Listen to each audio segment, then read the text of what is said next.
Coming up, Matthew Weiner joins Illeana in just a minute. Welcome to Popcorn Talk, featuring movie discussion, news, and interviews. Popcorn Talk. We talk movies.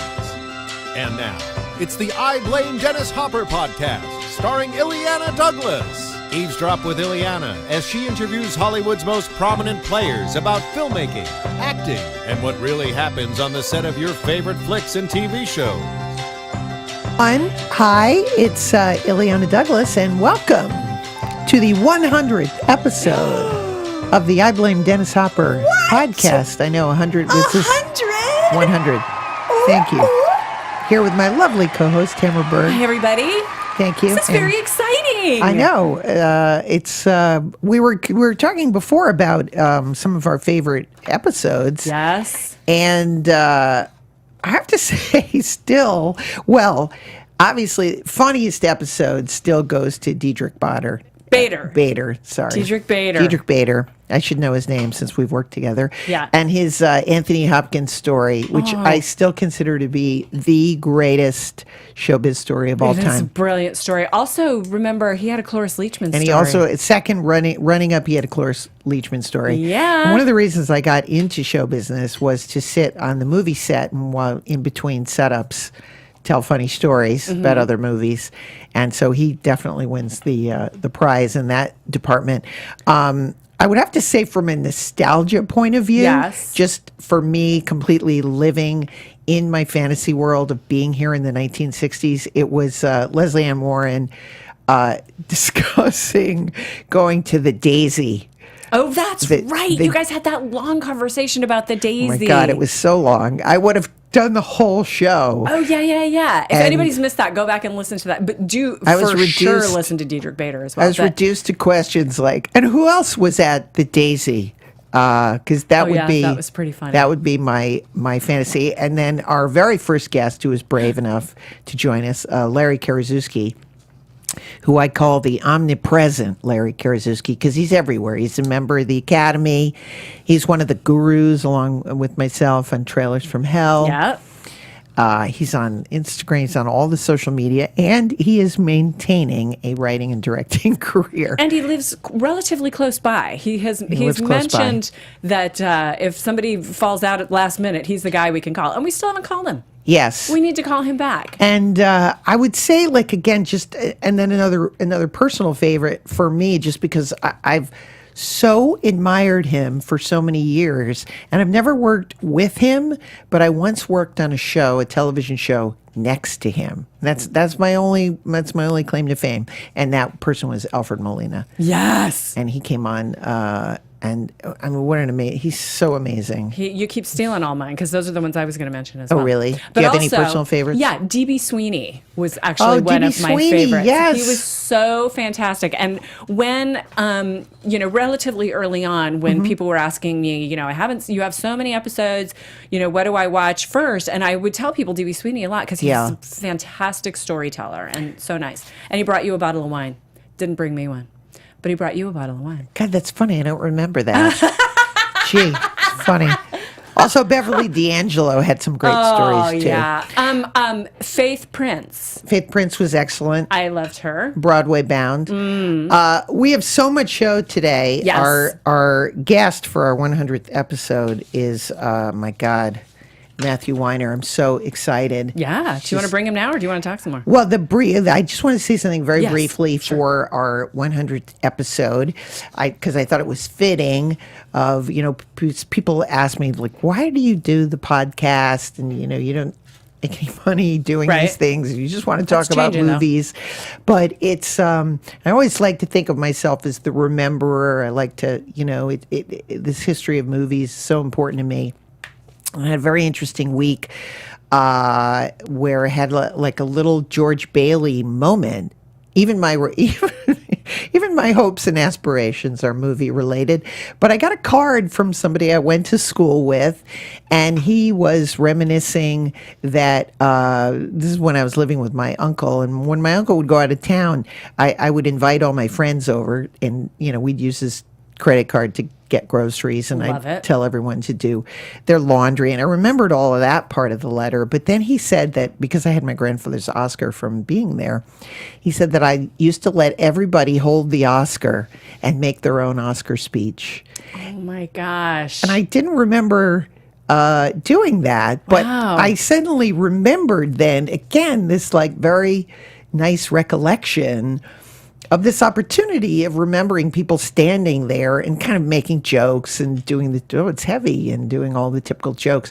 But then suddenly something would overcome them, and there'd be this sort of sense of having a moment and being serious and doing their Oscar speech. And I really feel like as many, and it made me think, I have got to start doing that again. Because I think everyone in the universe deserves, whether you're in the movies or not, you deserve your own Oscar speech. And as we end the show by saying everyone's life is like a movie. And so I hope that, and that recollection reminded me again of why I enjoy doing the show, because I really feel that everybody should have their moment, and even if you make one movie, to me, it's you have contributed to the culture. So that's my this is spiel. slightly off topic, but Yeah. as we're kind of at a milestone, I just wanted to ask you: are you really writing the sequel to your book?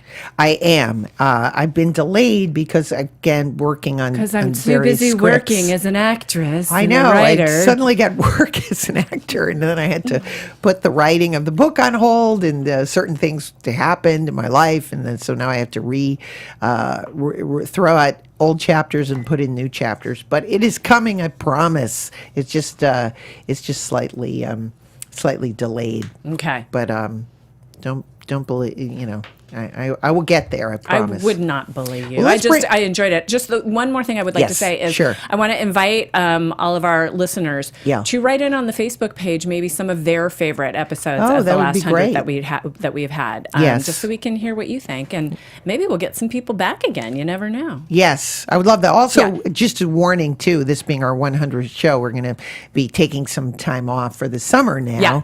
and come back, and there might be some changes There might involved, be. but we will still be here. And Yeah, we'll for still sure. keep up our great movie talk. But I can't think of any greater way to celebrate our 100th show. Look at him. I can't believe I'm getting to interview Matthew Weiner. This is so exciting. So Matthew is, of course, a writer, a director, a producer, and a novelist, and perhaps best known for his writing and directing, executive producing on The Sopranos, and of course, The Mad Men, and currently The Romanovs, and also the film You Are Here. He has won numerous Primetime Emmy Awards, as well as, look at all these awards, WGA, PGA, BAFTA, Golden Globe Awards. My goodness, please welcome The most decorated guest we've Matthew ever had. Weiner. Yes, Dude, ladies and gentlemen. seriously, you must have a trophy room. But, Yeah. but, It's been very lucky. Yeah. I've been very lucky. Yeah, but it's amazing. is the highlight of your career winning on Jeopardy? Easily. I won it, and I won as a civilian. Right? Yes. Twice. Your win, believe me, my research knows no bounds, but your win on Jeopardy was epic. $50,000. Oh no, that was a celebrity Jeopardy. I won as a civilian when I had no job. Okay, was the only yes. year, and I only won $12,000. Yes, I heard you mention that, but I thought I misheard. No. So that's actually true. I financed my independent feature with that. Now, let me ask you this. This is so inside Jeopardy, but my roommate and I auditioned for Jeopardy back in the 80s. Right. And we did the test. Like we had to Right. take a written Yeah, test. that's what I did. And then we passed that. Oh, you did, because that's a big deal. So, but then when we got into the next phase, they said we were too aggressive. You had no personality. Yeah, that happens. Not the right personality for Jeopardy, which is crazy because not everybody on there seems like such a great were so personality. angry. Well, it was funny. First of all, the test. I mean, I'm from an era where like without the phone, and I want some Yes! credit for this, where I have a question in the writer's room, and I think Dr. Zhivango's like 1961 or something like that, or maybe late in the year. I'm not positive. I wasn't born. Yeah. And someone pulls out their phone and goes, 1962. January 1962, and I'm like, do I get any credit for being close when you had no idea? But anyway, so I grew up reading Guinness Book of Records, Yes. Book of Lists. I was really into trivia as a thing, the way people are into sports. So watching Jeopardy, I did badly in college because it was back on the air, and it was during a class that I had. I would always watch it. So going to take the test, there's 300 or 400 people there, and I was like, wow, this is not that bad. What's Tom Sawyer's girlfriend's name and stuff like that. And written, by the way, not multiple choice, right? Yeah. And there were like 3 people that passed the test, right? You were like hardly anybody. That test is hard, actually, for regular people. You have to be a trivia person. we thought we were in. But then I went back there, and they have the talent coordinators, and there was someone who was with me who was a lay psychologist, and they asked the question, and you do a fake round, and he said, that's not right. That's not the right answer. It's actually what's due north of Rhode Island is blah, blah, blah, blah, blah. And I'm just looking at him like, don't you want to be on the show? Like, can't you contain yourself just for a second to be on the show? So you guys must have been too... No, they actually said we were too aggressive. Aggressive? Because we were like, like, we did you were too excited. You were Yeah. dignified. You needed to be like on password. Stephen and I were very competitive. Stephen Rogers, he's now a very successful... I know Stephen Rogers. He's very I do. successful. He's a screenwriter, yeah. Yes. Well, my sister... Luckily, we knows him turned... from... Go ahead, I'm sorry. No, I was going to say, I'm interrupting you, but... No, I met him years ago. I mean, I know him. I actually know that person. That's so weird. Wasn't he an actor? Yes! Yeah. We were... Yeah. we tried everything. We were just trying to make a living. I'm trying to think of I guess it's Mallory Tarcher. Yes. And Stephen were friends, and my sister went to Barnard with her. Oh, yeah. my goodness. Sherry Lewis, yeah. We stay in Lamb chop. In our series of apartment. We never could get an apartment. We sublet 6 months here, 3 months here. We were nomadic, But again, we were part of the generation. We didn't care. We we subway hopped and... I get it. We lived in New York. Yeah, I know how to shoplift.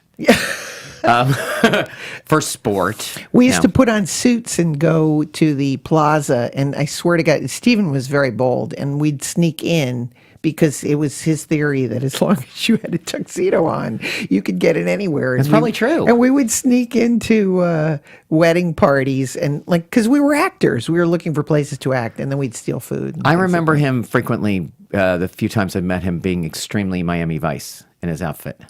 I remember a lot of pushed up sleeves. Yes, definitely the pushed up sleeve. Well, he came from Beverly Hills High, so he was... Yeah, that's probably it. That was his vibe. One of the best jokes I've ever witnessed, I did not tell this joke, is I worked on A&E biography when I was struggling. And this guy had ordered the biography of Sherry Lewis, and someone worked on it for 3 months, 4 months, brought it in, and he puts it in the machine, the guy who's in charge of the company, and he looks at the director and he says, I said Jerry Lewis. And I was like, that's I wonder if he's waiting 3 months to do that. That is... It's pretty good. Oh, that is a good one. Okay, Wow. Let's get to a serious topic. Sure. Do you remember the first film you saw and who took you to see it? I do, and I have to say, having that question... Because that question I had in advance. Yes. I literally started thinking about my life in the movies that I saw as I saw them. My birthday is at the end of June. Mm-hmm. So we would go on my birthday occasionally. So a lot of and get dressed up and go to the movie theater. Yes. And but the first movie that I remember seeing that wasn't on TV. Right. Because we talked about this before, but Wizard of Oz, West Side Story, that was holidays that those movies were always on. Sound of Music, they were on TV on Ben-Hur. holidays. Ben-Hur, the Ten Commandments. Yeah. Oh my God, that was always Passover. I know Tarzan. that movie. Tarzan. Was that on network TV? Afternoon TV. No, Tarzan. afternoon TV is a different thing. I mean, and more, I love morning that you TV. categorize. No, I'm talking about like big Yes. movies. Yes, So yes. I went to a drive-in. Mm-hmm. I'm one of 4 children. I remember this very well. We saw a double feature, which was perfect. It was Yellow Submarine, which was already old, and Patton. Perfect. For the kids. Yeah. I just remember the tanks rolling out at the beginning of Patton. When I was a little kid, I'm like, what is this? And he has the big thing with the flag, and you're just like, what is this? I'm going to sleep. Yes, my first movie, as I've said, now I love it. Obviously, because I have a theory that I truly believe this. The first movie I ever saw was sitting next to my grandfather, Melvin Douglas, in his 1958 Mercedes-Benz convertible, and it was at the drive-in, and the movie was Romeo and Juliet, and everything about my life, older men, seduction, music, Olivia doomed romance. Hussey. Yeah, I saw that in high school. She's and like absolutely that I imprint it, as they say, on her. Yeah, so I was wet cement, and that created something in my brain, and I just remember it in pieces. But well, you have a thing where you're like, I just want someone to, because of the way people look at each other and how close you are. Right. And there's something so seductive about film anyway, because you're looking and they can't look back. Right. I know it's called voyeurism, but it's really not what it is. It's really just about the intensity of it. And I was just like, oh, I really want someone to look at me the way she does. And we were the same age when I saw that, so it's not that creepy or anything. I was like 13. And in fact, I think she lived in Hancock Park, and I remember seeing her driving around at some point in like a Cadillac Seville or something, like later in high school. But the first movie I saw in the theater was, I'm pretty sure, on my birthday, was Fiddler on the Roof. And I remember getting dressed up and going to see that. And the other thing I remember seeing in the theater, which really was huge, was Willy Wonka and the Chocolate Factory, which was, there's certain things I can't talk about that movie without getting emotional about it. That movie hit me in a hard spot. I don't know what it was. Yeah. Something about my childhood, something about everybody's childhood. Maybe because 4 of us slept in one bed. No, that's not true. In the shtetl. No, there was something about that moment. Just Gene Wilder, just everything about him. I remember going to see Blazing Saddles, and my dad laughing so loud during the farting scene. My dad, who's really into Westerns, everything is Westerns, and laughing so loud that we were embarrassed in the theater.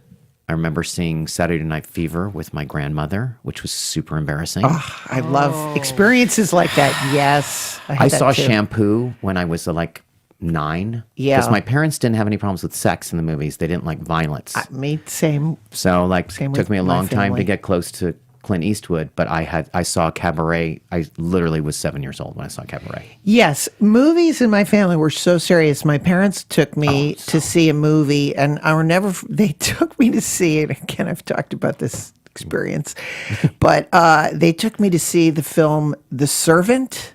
Oh, the Dirk Bogarde, the Joseph Losey movie? That's a weird movie. The Servant, and then what was I forgot but it was another, again, some... The double features are crazy. And Death in Venice. Okay, I was a kid. And then, my father afterwards would go to Friendly's, and that's when you could smoke. And he would smoke the cigarette, and then he would, did you understand the film? I'd be like, and so you'd be forced to kind of form an intellectual opinion of movies. The weird thing is that the real experience of cinema, where it's you can't put it into words, right, is a lot like childhood in general. So some of these movies just became very spooky. I work with Frank Pearson, and I mentioned this movie. I can't remember what it was called, Neon something. And it turned out it was a made-for-TV movie. And every car trip that we had as a kid, I would remember seeing pieces of this TV movie, which was very scary. Right. And Frank had written it. And I was like, what was that movie about? And he got it for me. Or some of these TV movies that were very scary, the really cheap movies that are actually scarier because they're cheap. Yes. They're badly lit. I saw a double feature of a movie called What's the Matter with Helen, which is a kind of it's written by the same person who wrote Whatever Happened to Baby Jane. And it's Shelley Winters and Debbie Reynolds. Sound scary yet? and Dennis Weaver, and it takes place in the 1920s, and the sets are moving while they're walking around in them, but there is a rabbit killed in it. There is someone pushed off and we saw that, of course, with A Man for All Seasons. No, my mom didn't program it, but come on. No, and all those Burt Reynolds movies. They're just like there's certain things of like when I saw East of Eden, right, and I watched the people walking down hallways. This is before The Shining too. By the way, I saw The Shining and all that jazz together, right, at the El Rey. Yeah. So like, there's a time when you're just like, what am I? What is going on in this emotional like apex deep? What you know, it's just like you just get this thing where you're like, okay, this is the way I experience life. This will inform the way I experience life. I will be driving around, listening to Steely Dan, driving west on Sunset to the Sea, and I will see myself in this movie. So and then half the time you're just like, I don't want to be in that movie. I want to be in Double Indemnity. You know, I want to be sitting up above the Hollywood Bowl, like on that flat thing. You know, I want to. I don't know. It's just like you start to recognize real dynamics, but it also becomes a lot like, for me anyway, the dream world of childhood. So I associate that more than anything. And then I was really into, because it was on TV, I was really into the Marx Brothers, even the musical numbers. I was really into Abbott and Costello. Their movies were always on. I love those movies. I love Ma and Pa Kettle, which I don't think anybody even knows it as. That woman is so funny. Oh my God! Now I want to reinvest. This woman. I actually met Melissa McCarthy, and I was like, "You should watch this. You could do one of these so well." That woman is like a genius. She is. They made 80 movies, by the way. And I also love The Thin Man. Anything to do with William Powell and Myrna Loy, those things, even the crappy ones, I'm just like, oh. Yeah, they were. One thing I always talk about in terms of the way men and women are in movies, one of the things I miss is the way men used to look at women in films.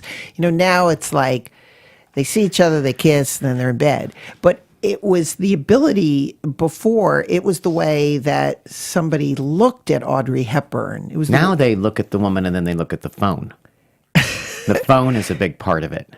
Like the texting and they telling their friend, and it's true, it's like that in real life, but like, yeah, I mean, honestly, you need to see Desire on Audrey Hepburn and Sabrina.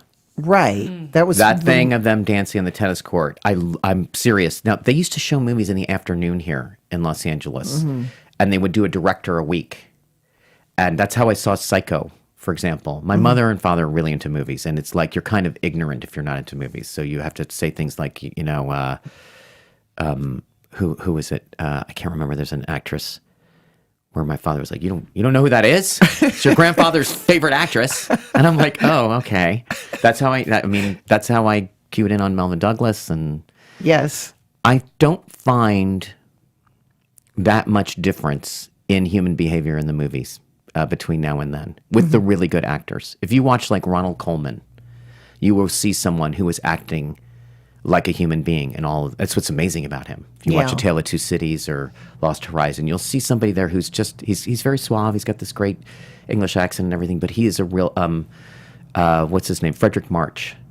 There are people who are naturalistic actors. Yeah, and even when and Melvin Douglas is part of what's so great about him too is he's telling jokes, but I mean, I would liken him to John Slattery. I mean, it's very flattering to John, obviously, which is that if the actor can tell the joke as the character, then they're not telling a joke. They're being a funny character. And I always felt that with Melvin Douglas, especially in those movies like that, you know, like Ninochka, where he has like 800 jokes in it. Yes. You know? And has to be a bon vivant. And acting with Greta Garbo, who we all know is amazing but limited. You know, his theory on why Ninochka is funny is because she was speaking English in another language, so her delivery is flat. And that's what made it so funny. I thought she did that on purpose. No. You do know she was such a commodity that they very carefully dealt with how she would be exploited once talkies came. Garbo Talks, obviously, you know, the big slogan. That was it. That could come to the movie. No, and I like that build-up. Yeah, I know, but there's a great thing where they picked Queen Christina, the Eugene O'Neill play, because you have to realize, like, they're losing money when talkies come in, because a silent movie could be shown everywhere. They would just change the titles. Right. So there's nobody more famous than Charlie Chaplin or whatever, or Harold Lloyd or Garbo. Yeah. Or, any of the big silent stars, because they just play them. They're just people all over the world. The same print. They just move it to China and they could put it anywhere. So once it becomes language specific and there's not a lot of dubbing and no one knows how to deal with it. So with her, they picked this Swedish character for her to play just in case, right? And by the time you get to Grand Hotel, which is spectacular, amazing movie. Actually, I don't know if that's my favorite. That's a kind of pop boiler movie, but there's a movie. It's one of my favorite movies just for writing alone. But this movie Dinner at 8? Yes, of course. Yeah. It's George Cukor. I don't know who wrote it. It was a very successful play. Somebody huge. Somebody like Hoffman. Huge. Yeah, somebody huge. Yeah. Kaufman and Hart or something. And, for example, John Barrymore, another person. Oh, incredible. Who is totally, completely contemporary in his behavior. He has a scene with his agent where he gets drunk, and you watch him get drunk. And he is stumbling by the end of it, and he is weaving at a certain point in it. And it's a continuous scene. I don't know how long it took them to do it or how they did it. And, there's amazing people in the whole movie, but he has this scene, and I would just show this in the writer's room and say, you can write whatever you want, but you need someone who can do this. You need to give somebody the space to do this. And but I just that's what I was saying. Whatever you're talking about, how men and women, that's a writing problem. It's not a cultural problem. People behave the same way. And when I see a really wonderful old movie that catches a piece of that, even in big fake musicals, whatever it is, there's just there's plenty of real behavior in Judy Garland, always, right? Always on the verge of a nervous breakdown. Yeah, no, but also she's just very vulnerable constantly. You're just wow. You're wow. I thought I was needy. But then when you grow up and you kind of, Betty Hutton was on Dexedrine. I love that. That's why she was so peppy. When I did the biography thing, or just there's a famous thing where Elvis Presley is doing his concert in Hawaii, I think, or one of those things. It was the TV special, and he makes a joke about curling his lip and how he did it in 30 crappy movies, and he knows those movies are terrible. It was very satisfying for him to know that there's nothing real in what he's doing. Before we get to your writing, directing career, I just want my observation of you. Do you have an award for me? Because that's why I'm here. No. Damn it. It's our 100th We have a cake. anniversary. I can give We have a you, cake with a candle. We have can put in. A cake snacks. counts. I will award it to you. A cake counts. That's good. I will award it Can to you you. wrap it in resin so I can put it on my desk? Absolutely, I promise. You seem to have, which is what I have, a kind of pink glasses, old-fashioned idea of show business. Did you want to be a member of the Algonquin Round Table? Was that your idea? For me, I don't count that as show business. I would say this. My parents revered writers. I moved to Los Angeles when I was 11 and saw the Brown Derby. My parents loved movie stars. They're both alive. They did not want any of us to be performers or necessarily even in show business. Really? Yes. I don't know what that was about. Probably, I don't know. Because your father was a neurosurgeon. My father, he's a neurologist, not a surgeon. Yeah, and had some famous patients. One of his claims to fame was that Ronald seriously, he's out about this. Ronald Reagan, he was Ronald Reagan's doctor. Well, once Ronald Reagan had Alzheimer's, he was his doctor. Wow, and, that is impressive. Yes, but he's a Democrat, and and he was very proud of the fact that Ronald Reagan thought he was. Who did he think he was? Not George Raft. Who was the guy who was the not John Gavin? There was an actor who John Gabon. No. American? Who's the actor who became the senator before Reagan? George Murphy? I think he thought my dad was George Murphy or something. My dad was very proud of this. Genius. That Reagan, when he had Alzheimer's, thought my dad was a movie star. It's interesting. And I grew up in Hancock Park, so they shot movies all the time. In Hancock Park? Yes, so I remember going to the set and seeing The Last Tycoon was filming around the corner from us. Mm-hmm. And they actually filmed a movie at our house when we first moved there. What movie? Well, it was the first movie of Steve Guttenberg. And he was still a dental student at USC. And they were talking about how great he was. And Phil Silvers was in it. And it was called The Chicken Chronicles, which was about somebody getting out of Vietnam. This is like 1975, 76. And all I remember is my parents being excited about them doing it and then them sort of ripping them off. They told them they get a certain amount of money per day. Yeah. And then it was declining. Something like that. I heard all this as a little kid, and they broke everything and destroyed everything. And I've actually, to this day, when we go on location, I'm like, you better leave it better than you found it. Like, seriously, because we have to work here. Yes, because you know. Yeah. But I did love seeing them film in the yard, and I didn't think it was boring. Oh, I was talking at the top of the show about like show business. This is my favorite part of show business is being in the drama and sitting on the set. And it's my favorite thing. I was a caterer. I mean, I remember on The Sopranos, they had a party before the Emmys at Brad Gray's house. And I was like, the last time I was here, I was passing hors d'oeuvres. Oh, my God. I just And you said that? Yeah, sure. Oh, my gosh. Is that something to be embarrassed of?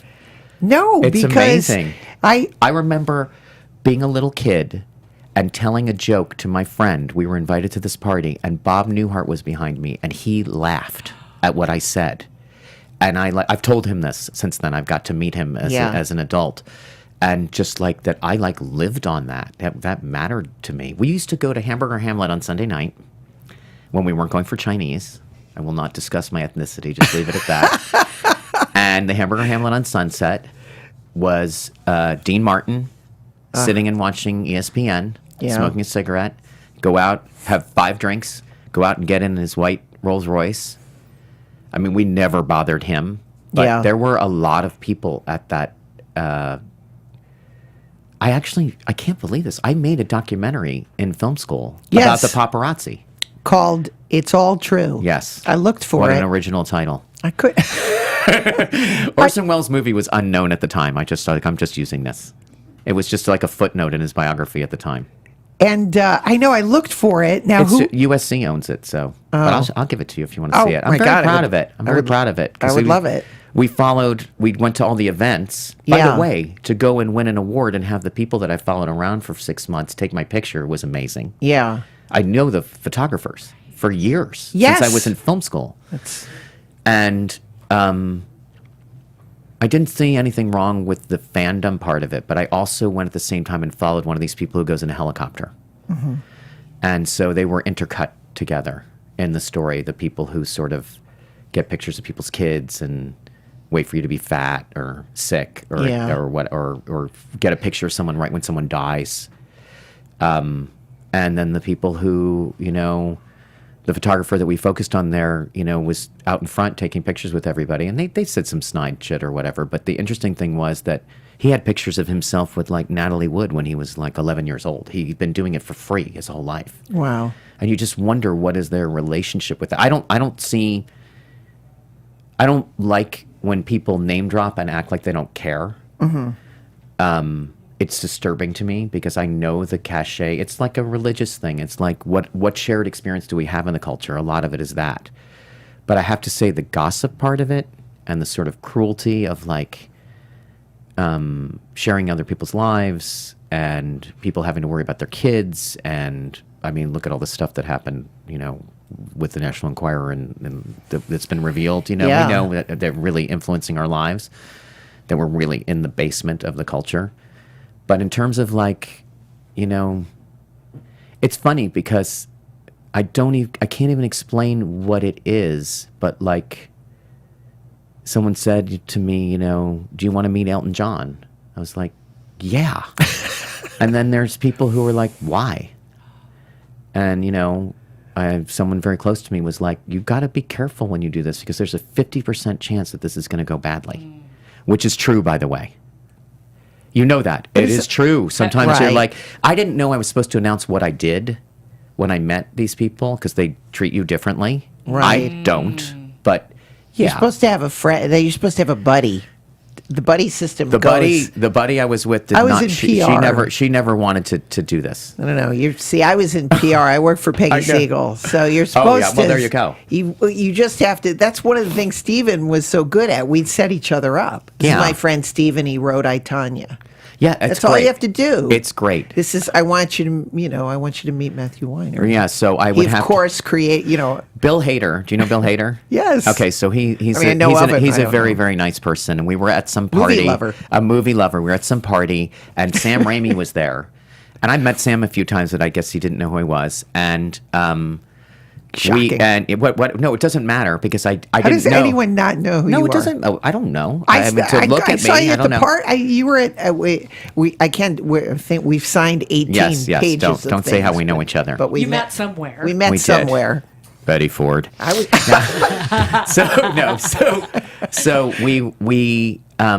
He said I was a PA on Spider-Man. I would really like to say hi to him. So I break up and I go, Sam, this is Bill Hader. He wants to tell you a story, and they start laughing, and he was throwing the rocks or something, like styrofoam rocks when he was a PA. And he walks away, Bill walks away, and Sam goes, so who are you? Are you like his agent or something? Are you a lawyer or a representative? And I was like, I think that's what I was destined to play. Wow. That's tough. It didn't bother me. But it was just funny, like that I was sort of like, Bill was like, so you're so cool. Because, Terry Winter, who I worked with on The Sopranos, when we went, especially to the Golden Globes, where the TV and the film people are together, he said, this is an excuse. You can talk to anybody here. Anybody you ever wanted to talk to, you can talk to. And he told me, introduce yourself, say what you do. But even especially with writers and things like that, sometimes you become friends. It's amazing, if you admire somebody and they're actually in your life. I work with Robert Towne. It's just and Frank Pearson and people that I admire. I got to meet the artist, especially because of the way the show was. I got to meet the artist. I was friends with Larry Gelbart. I'm not name dropping here. I'm just telling you this is somebody who really really mattered to me. And all of a sudden, we're eating lunch together, and he's being really funny, and it's amazing. And did you ever? He's super funny. Did you ever, pick their brain? Some of these old guys, it's hard to get. No. Advice out of them about show business. Well, about show business, yes. They'll always give you that. Yes, it's always about getting the money. I know. Yeah. How long does it take for it to evolve into a conversation about money? Every older person I ever worked with. Every writer I've ever talked to. I saw letters between Fitzgerald and Hemingway, and it's really? Literally how much are you going to get for this? How much are you going to get for that? Did you get money for that? Or I used to be friends with Jerry Lewis, and he was always what are they paying? They was always what are you paying? What are they paying you? And I was like, they're not. That's why Shirley MacLaine came to the set, and she met January Jones, and she goes, so tell me, what are actresses eating these days? I love it. It's perfect. That is no, great. I mean, you just Larry Gelbart. I actually asked him. I was like, "How do you have more than one success?" And he said, "Because this is a guy who worked in every medium, and he wrote A Funny Thing Happened on the Way to the Forum. He wrote Oh God. He wrote. I don't tell people. He did the TV show MASH. He wrote all of the TV show MASH. He ran it, which was a huge impact." And still considered one of the greatest TV shows ever. He worked on the Muppet Show. Just everything funny. I did a film with him called Weapons of Mass Distraction. Yeah, which was great. Yeah. And in fact, kind of unknown. No, I know it. And the one he did, the Pancho Villa movie is amazing, which he wrote, and he worked till the very end. Yeah. But how do you have more than one success? And he said, don't do anything. Of course, it was a joke. And I don't think I was the first person who'd ever asked him this. Or I don't know. He was witty enough that it could have just thought of it. Don't do anything. Don't do anything for money. Don't do anything you've done before. And don't do anything that's boring. Because if you're bored, you've probably done it before and you're doing it for money. And I thought that was kind of good advice. Yeah. But then you look at somebody like Howard Hawks, and he just kept making the same movie over and over again and trying to perfect it. So who knows? Do you really think so? Yes. I don't think in his later movies, the same themes, I guess. And we're going to talk about. I know themes. I think he wanted to work. I think he wanted to keep working. Peter Bogdanovich has a whole. Peter Bogdanovich saved he's- all of those people for us. Yes, like they would thank just God. saved their movies, everything. And he was like Friedkin, before Friedkin. Yes. Like going and reaching out to people that were Well, just we- considered to be commercial. We must reference what we're discussing about the world. It's your find. God. It's amazing. It's I hope all it gets 1 million people to watch it because it's so good. For cineasts, this is such a deep cut, but It's really not. I mean, but I stumbled upon this thing. It's very interesting. It is raw footage. Yeah. It's not even edited footage. Slates. It's There are slates on it. Beautifully raw footage of a very young William Friedkin in 1974 interviewing Fritz Lang. and shot by Fraker. Yes. Did you see? You saw his name on the slate. Yes. And it's black and white. And there's a duality about it that I love because there's so many things going on. Fritz Lang is amazing. You're getting insights into him. You're getting insights into William Friedkin, Right. who's trying to interview. Who's a this- fan and refuses to be an equal, which Fritz Lang finds disgusting. yeah. But also, he's And Fritz Lang. Every question is like, no, no, that's not right. I don't know why you'd say that. You didn't let me finish. and he's a cantankerous.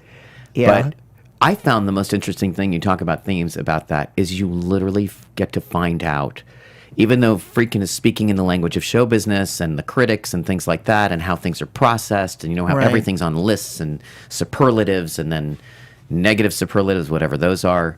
And, then you did this, and they turn your life into a narrative. And what I found was that Fritz Lang has the things that he's interested in. And he is not even necessarily writing these movies, although he was a writer. But he has the things he's interested in. Mm-hmm. And, like, having his movies declared political, that's not what he was doing. But, of course, he's a political person. Right. Persecuted person, whatever. I just liked hearing him talk about how what he cared about ended up in his work. Whether it no message, just like this is what I'm interested in. And you gave the example that he followed the police around. He was clearly like, he said he was very careful to say he was not an informant or anything. This is between the wars, Right. and he's going and seeing pimps and murderers. And there's he walks in and there's a woman who's been shot.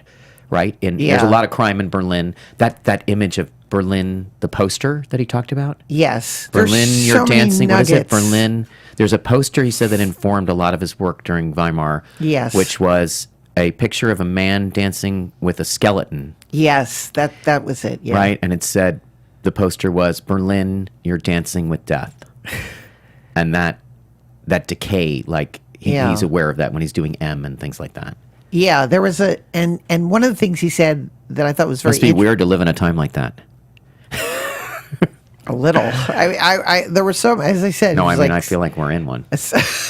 Oh, yes, you are correct. They'll be unplugging us if we continue to talk about that. But Okay. he had said to Friedkin, I want to give you some advice about interviewing, that if you have to ask me these questions, you Yeah. don't understand my work. It's just like this solid gut punch. Right. And so I was going to ask you, this is this present day obsession where we watch the show. Right. And then there's the recap of the show, and then everybody's got their opinion about it. I've changed my mind about the whole thing. Okay. Hit me. Well, the Twitter part of it is kind of sad to me because I think anybody who's or live blogging, anybody who's not watching the show and talking during it is passing notes in class, and you're just basically, it's an insult to whoever made the stuff. I haven't changed my mind about that. Right. I don't think there's anything. I mean, literally, I feel like you're reading a book and someone's down at the bottom of the page going, "Oh my God, wait till you get here." Right. Oh my God, look at this page. Also, the people who are writing about the show are not the stars of the show, and the jokes are really easy and mostly crappy, and I'm not amused. And it's even more stunning when it's actual critics doing it, where you're like, you've just like, if there was any art to what you're doing, you are in, your handle should be @shadow artist. It's just like, what are you doing? You're just like you're literally demeaning the thing that you're supposed to be critical of. You don't have to Right. like it, but you really shouldn't just be like blowing raspberries and like making fart noises. Yeah. So, which is what I feel most of the criticism is. On the other hand, the idea that there is an as long as you accept the fact that the instantaneous analysis is very different than the long term, I think that when we have so little shared experience, we don't have viewing times anymore. Everything is binged. No one's on the same thing. If there is a moment for anything live, especially where you can share with another human being in a cultural experience, define cultural, whatever. I don't care if you're just talking about, it's sports talk, afterward, you see how into sports I am. I can't even name a sport. I can't name a sport. Did you like when they were doing the ice thing? I like the football costumes, yes. Did you like do you like the Olympics though? The Olympics are fun. Oh, I grew up watching, yeah. I have two older sisters. What's the ice thing? Curling. Curling. Yeah, I like that. Were you into the curling? I'm into curling. I'm into the biathlon where they shoot the gun and they ski. I like the ski jumping. I like the speed skating. Well, winter sports. That was the big I like thing. the I say winters. we a lot of figure Yeah. skating, that was. I have two older sisters, and the summer sports. Well, I mean, Swimming. Mark Spitz, right? We said the same one. Oh yeah, swimming. Personality. Michael Phelps. You where there's a I read Michael personality. Phelps's book. You I mean, did? yeah, it was Was it- given to me. Wow. It was like it was a Interesting. lot like Secretariat's book, actually. It's really Seabiscuit? Seabiscuit, yeah. It was sort of like that. It was kind of like, wow. This is a machine for moving. When you did, He eats a lot. he Yeah, does. Yeah. He eats so much that it's like the Guinness Book of Records. You're like, wow. He reminds me of the older brother in Goodbye Columbus. Oh, yeah. Doesn't he have that Yeah. guy who just kept Oh, I know. Oh, yeah. slapping Richard? I have an Yeah, obsession. I have a certain obsession. Richard Benjamin. Richard too, is Benjamin, always. Richard obsessed. Benjamin and Paula Prentice. So, Hardcore Hamburger Hamlet Sunday night people. oh God, aren't they the best? Is that I love- crazy? That you actually mentioned him of all those people? I love him. He's always so funny. Do you remember Love at First Bite? It sounds- George Hamilton plays Dracula. Yeah. Yes, now I remember it. Okay. And I don't remember if it was like Lauren Hutton or who played the woman. Hutton. I'm gonna guess. Maybe. I'm gonna guess Lauren Hutton. And Richard Benjamin plays Van Helsing. I forgot And he's that. he's just like in the Charles Grodin, like he's just in Love the him. smart, just like really in Catch-22. He's just got like the perfect He has a certain quality. edge. Yeah. I And like. he's clearly smart. Do you like him in Diary of a Mad Housewife? That is my Yeah. favorite. Oh yeah. I think isn't he in the Stepford? Is there some couple? Yes. He's in Stepford Wives. There's one of those movies where he plays a scary person who's like maybe Westworld. It's Westworld. Yeah, where he's Westworld. like, no Yeah. one's ever heard of this movie Westworld, but it was a very scary movie. So I know I'm dazed with talking about so many movies, but so when So I was interested in show business, Yes. because my parents were interested in it, and also because it was an escape. I was not allowed to watch TV, but I just loved it. I went to the New Beverly all the time, the movie theater here, and I would see a lot of stuff, and you could only see it once. yeah, So, I mean, it might come back, but, seeing Don't Look Now, certain movies that were fairly new, actually, when I saw them. And then also all these French, I mean, there was a lot more world cinema that was actually in the theaters here. So, Claude Lelouch and Now My Love and Maintenant, this movie, and Now Yes. My Love, this is for sure the origins of Mad Men. Was 13 years old, seeing someone do a moment of love at first sight, the entire history of cinema, and it's goes through the 60s most intensely. And I wasn't alive during any of that, but I just loved. I drove a Citroen. It's one of the first cars I got when I had some money. I mean, I that's movie influence. That's like I want to be in Clio, Yeah. 5 to 9. oh, definitely 5 to 7, excuse me. I believe me, I'm right. And now you talked about we were talking about some of the movie Or Day of the Jackal. influences. Yes, or Clute. I want to be Clute is Clute. interesting. Clute's a weird thing because my parents are lefties, so they love Jane, and we all love Jane. But no, that's not any. There's debate in our family about what is the best Jane movie, best Jane Fonda movie. Is it They Shoot Horses? Is it? Well, that's the same period. Yeah, well, it's an amazing movie, by the way. That's an amazing movie. Clute's going to come out on Criterion because I had to revisit her. I just remember. I think Donald Sutherland is probably the one of the most underrated actors ever. Yeah, it's an incredible performance. And Ordinary People.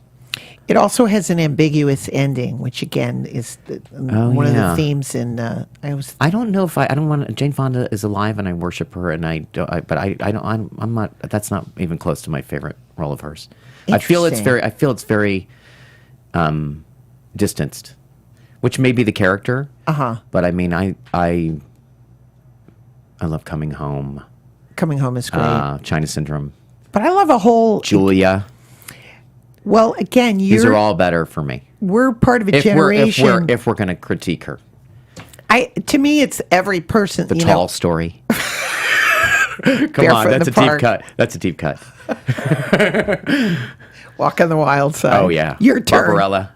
Barbarella, of course, is amazing. My favorite role of hers, easy. Barbarella, hands down. That opening sequence, she had to get drunk to do it. Really? Yeah, because her husband wanted her to be totally nude, so she got really drunk, and then she ended up being sick. Oh, really? Yeah, because of the device, all turned upside down. Yeah, I don't. Yeah. Oh, yeah. Of course, she's upside down. So it's this beautiful, sexy image. Yeah, right. I always want. Sometimes when I'm doing a movie, I go, I wish this were subtitled. Because what was really happening? Oh, what was going on? Oh, for sure. Director's girlfriend, little things like that, little inside things. I love the show business part of it to this. When I was old enough to get the joke in Young Frankenstein, which I still regard as the funniest movie ever. Yeah. For me. And I have 4 children who've seen it who confirm this. Maybe they just have the same sense of humor. But and my dad's a doctor, right? So at the beginning, when he's presenting the patient, and he says, Mr. So-and-so, with whom I have never worked before. It's like those kinds of jokes. I love that. It's my favorite one is from High Anxiety when he says, key change. Right. That's my favorite inside joke. Oh, my God. And also the Albert Brooks movie, Modern Romance, when the guy says, you saved the picture. I say that all the time. It's constant. I've never been in a sound. I enjoy showing that to people who are just in show business, who have just gotten into it, to say, you must see this. And see Jim Brooks. Also, the total lack of enthusiasm. Oh, Albert Brooks is amazing. Yeah. Albert Brooks is just But that movie a joy. in particular. And he has a lot of stuff. Do you remember in Defending Your Life when there's the comedian up there and he goes, oh, how did you die? And he goes, you remind me of my dad. How did he die? He goes, on stage like you. Which is also true. Yes, I know. Yeah. He's, I'd like to have him. Have you ever met Albert Brooks? I have, and it was a thrill. Yeah. And he's... Met him a couple times. I made that movie that you can't see, my independent movie. Yeah. People thought was a Woody Allen movie, which is certainly something that I grew up with and was a big influence on everything. But I wanted to make an Albert Brooks movie. I just loved his Me too. energy. I love the insecurity, Lost in America, and Modern Romance, of course, and Defending Your Life, and almost everything wherever and broadcast news. Honestly, he's just brilliant, so quotable. Jim Brooks, another person that I got to know. My God, how wild is that? Yeah, he's amazing. That's my worst audition ever. Is Jim really? Brooks. Yeah, Does he agree? No, he doesn't remember me. But I mean, and I see him various times at parties, and he's always very sweet. And in the back of my head, I think that was the worst day of my life. Really? What was so bad about it? It's a very long story, which I won't tell. But it was something he compelled me to audition for a part that I did not think I was going to get, because Joan Cusack was in the project, and was this broadcast news? No. Oh. It was a television show. Okay. And so my theory of show business is you cannot have Joan Cusack and Illeana Douglas in the same show. It'd be like... You could be sisters. It would be like You could be sharing a back brace. It defies the rules of show business. I do understand that. James Gandolfini, we used to talk about he had never been to an audition, never walked to an audition and not sat down and seen Todd Sizemore sitting there. Right. They're the people that you're up against. Yes. And so somehow they we went and on this particular day we were a person came out and informed us that Joan was not up for reading with anyone, so she was just going to watch. And and it just went downhill from there. And I have to say that there was one actor who shall remain nameless that actually had the guts to get up and leave because he said, this is not going to go well. And he got up and left. Wow. Isn't that fun? And I stayed because I I've thought, had people leave because I take a lot of time. I auditioned, I read every single person who's on Mad Men. There's one person who didn't audition. Yeah. And one person who I hired off a tape, maybe two. Yeah. And everyone else I was there for, and they would walk in, and I have great, I get to audition the material, but I also get to, if you can get past that anxiety with some people, and actually John Slattery, when he was directing and sitting on the couch with me, and he had never experienced that, he'd never seen auditions, he explained to me that not everyone responds to anxiety the way I do, by being hyper and sweaty and all these other things, that they're actually, some people become jerks, some people get shut down, some people become cocky. Some people are antagonistic to the very person who's going to hire them, and they can't help it because they're nervous. Yeah. So I like to get a vibe from the person, and I've been very lucky to have work with like amazing, interesting people because they read, because they audition. But I don't envy it. It's scary, and I know at a certain point. I worked on a sitcom, and we wanted to get Don Rickles, and they're like, "Will he read?" And I remember my boss saying, like, "If you don't know what Don Rickles does, I mean, do you want to see if he's too old or something? That's fine. Do you want to have lunch with him? That's fine. But you're not going to read Don Rickles to find out if you want to find out if he's funny. You wonder if he's changed what he does. What sitcom was? I worked in sitcom for 10 years. It wasn't. I was going to ask you about The Naked Truth. It was not for The Naked Truth, but it was someone doing a pilot at the same time as The Naked Truth. I worked with Chris Thompson. I did not work with Chris Thompson. I was on another incarnation. Oh, Chris was gone. Yeah. And then it moved and then John Ridgey ran it, and it was all the Burlstein writers, and then Mike Saltzman ran it when I was there. And Taya was particularly miserable. We had been moved to Monday night against Monday Night Football in what they considered to be a women's counter-programming block. And Taya had just gotten married, and she was extremely unhappy. That was a very hard job. Yeah. The writers didn't get along. The actors didn't get along. The writers didn't get along with the actors. Chris Elliott was there. He was lovely. Yeah. He was really funny. And Taya's like amazing. Taya's like Ted Danson. You're just like, she's like a technician, and she can do it. It's an interesting. She was unhappy though. Interesting premise for a show that just didn't. Interesting make it. Premise for a show that was about paparazzi chasing people around, and literally 2 episodes into our season, Princess Diana was killed. Yeah.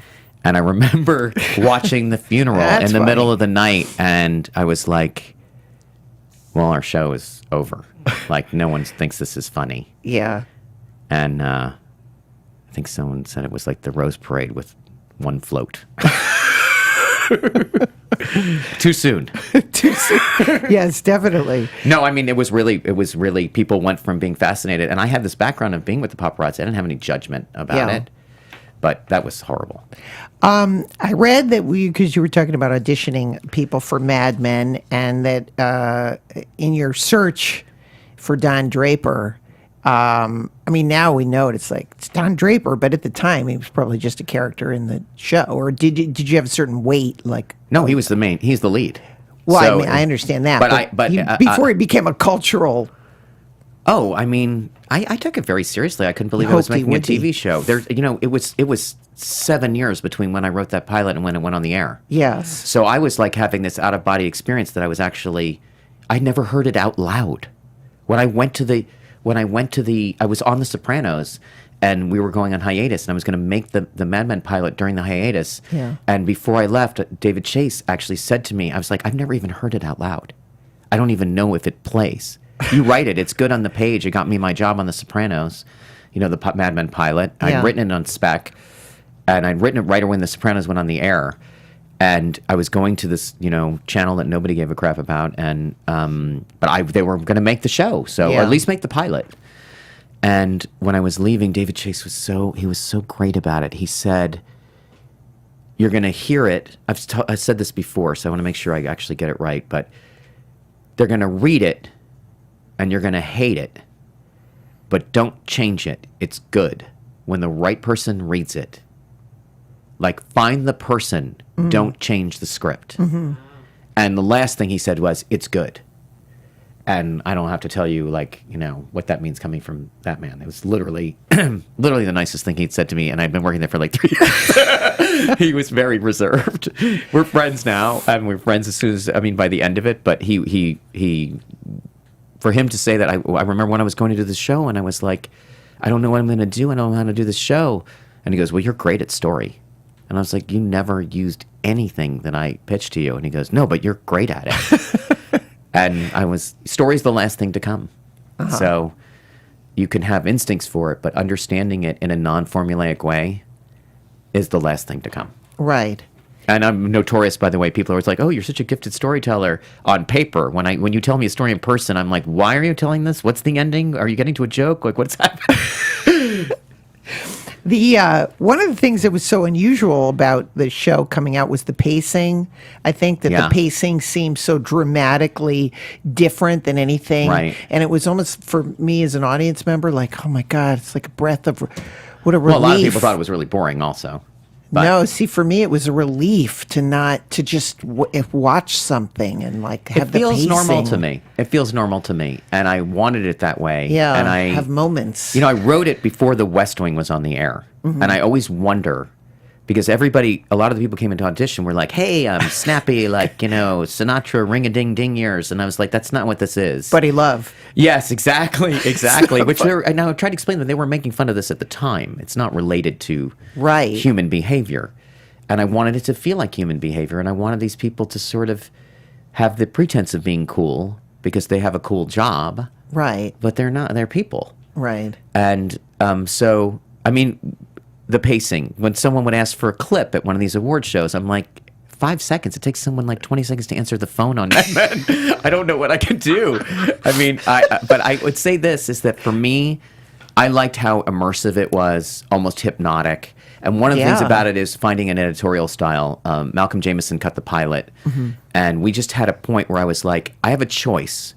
I can either rip off David Mamet, like every writer is doing right now, and continue to do on some level, which is I'm going to say this thing. And David Mamet is, you know, this is not, that it's his thing. And it's amazing to me. Glenn Ross is like, just like, there's a way of talking in that show that is strangely natural, even though it's incredibly unnatural. Right. And Patty Chayefsky does that too, even though everyone's so eloquent and whatever. I do feel like there's a naturalism to it. I think it's sort of become mannerist, and it's all like ba-da-ba, which it's not just now, but I didn't want to do that.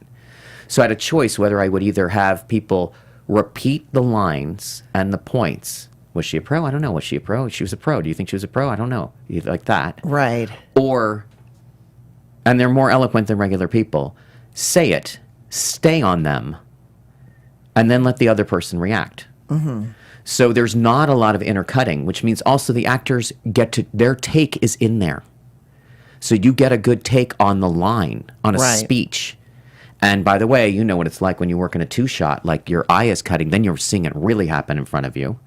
You can't see it as much. You don't have the close-ups or anything like that, but you get a lot of intimacy. That's why I always like the thing, and I see it in the old movies all the time, where they stand in front of the mirror together, so they're both facing the camera. Or you'll see Rachel Menken stand up, and Don puts her wrap on, so they're both talking at the camera, and you get two singles at the same time in a two-shot. Well, but just about the talking, about the pace, I just wanted them to hear each other. And so it became this, like, there's nothing like it. And the editors, no one ever won an award for it. I think it was just so unusual to not intercut, to not splice together two different performances with somebody in between it, or cut to the other person going like this so you understand what's going on, or laughing or it's like that. So they would just do the whole thing. And I felt, and you tell me if this is what it was, that it became very first person. Yeah. So whoever's talking, and there's a lot of talking, is talking to you. and then your allegiance is changing, and you get all this conflict in the scene. It reminded me when I first saw it of what the best of early live television was. In John Frankenheimer, meaning that there was not a lot of, because they couldn't cut. Right. He had to do a lot of choreography with people with the camera, and then stay on people for us at home to understand what was going on. I'm going to Fritz Lang you on this. I don't see it. I don't think you. I would never ask a question like this. I didn't never seen early television. It doesn't work when you don't have the eye patch, though. Eye patch and sunglasses. He really doesn't want to be seen. He should have been wearing 2 eye patches, like in a Monty Python movie. Just for that, I'm gonna Mel Brooks. Just for that, I'm gonna ask you about when you got defensive when the audience member reacted that they didn't like Don's. Me defensive? I don't believe it. Well, sometimes people own it so personally. I and know. You're like, That's what I'm saying. That's what I did. I love that you own it personally. It means a ton to me. Yeah. I'm not the person to talk to about that. I'm not going to prove or disprove your Fritz theory. Lang. It's like Fritz have Lang. your experience with it. I told you what I meant, and by the way, I've grown up. I didn't know that. I didn't know. It's none of my business what people think it is. I've tried to communicate. Yeah. I'm probably not the clearest person in the world, but the work defies words a lot of times when it works. All people's work. Right. So hearing what it means to people is great, but hearing this idea that you put on your superiority hat when you watch TV and you're like, I don't like that person. I'm like, you are that person. I don't like the way these people are like, the mom is like ignoring the kids while she's making dinner. I know. I was like, what are you doing? Because on TV, there's a whole bunch of different rules. Well, that's this whole thing these days where everybody's supposed to be likable, and you think, well, Humphrey Bogart probably wouldn't have a career then. I don't know. He's pretty charming. He's really? Yeah, I don't know. Duke Manty or Jimmy Cagney or somebody. Yeah, well, they're bad guys. Yeah, but we still like them and care about them. That's a gift. That is a gift to be that evil and the way those people are and love them. Well, everybody on Mad Men was like that way. What? And people on Mad Men, even people that you didn't like, you. I think you're in you're in the world. If you're shooting for reality, there's going to be some unlikableness, and the casting is key. Yeah. Because and I guess what I don't like about when people talk about, they have a whole different set of rules for TV. And it works in my favor because when I'm telling a story, everything's a big twist when all you're doing is like doing what reality is. Right. Right? You lose your car keys, you can't go anywhere, but not on TV usually. You don't lose your car keys, or somebody finds them, or you meet the love of your life looking for your car. Yeah. So, but I feel like people were like, God, Don and Betty, they were so great together. I was like, that was a very bad marriage. that was not a good marriage. I don't know if you know this, but like Don, not a great husband. Betty, I don't know. She liked him a lot, I guess. They looked good together. Yeah. They really did. I was like, I get it. And by the way, here's the other thing. People talk about their entertainment as if they don't want any conflict. Yes. And I understand that. Yeah. But, the ad guys. Sonny and Cher. We were devastated. Oh, my God. But when you're watching actual entertainment, there must be conflict or it's boring. Really, really boring. Right. So you're That's like. so funny. Yeah, right. you're like, I don't understand. Why did Why does he act that way? Why did they have to get divorced? I'm like, because there's not, Watching Now, breakfast. when Yeah. Cool. Exactly. Did you get nervous at all? I was referencing Buddy Love, where suddenly the show took off and was like, yeah, it's about smoking and drinking martinis and bullet bras, as okay. opposed to the underlying themes of the movies of the late 50s. I used to say, like, You this wanted is your the most, Mad Men Christmas present. No. I mean, I was like, if there is a guy on Christopher Street next Halloween dressed as Joan, we've succeeded. I am totally entertainment oriented. Yeah. I can have the most pretentious conversation in the world, but I am entertainment oriented. I do not want people to be bored. Yeah. I do not want them to waste their time. And I also don't want to waste the money that I'm being given on filler or anything like that. So being accused of being bad is probably the thing that hurts the most. But when the show took off, I mean, I sold the show. I obviously not that well because it took forever. But I sold the show by saying this is going to be a little bit pornographic. This is a time when people ate steak and drank scotch and smoked cigarettes without it. It was just literally the way it was. It's going to be a little bit of a fantasy for people to be in a world where these things do not have the associations that they have right now, and the sex will be the violence.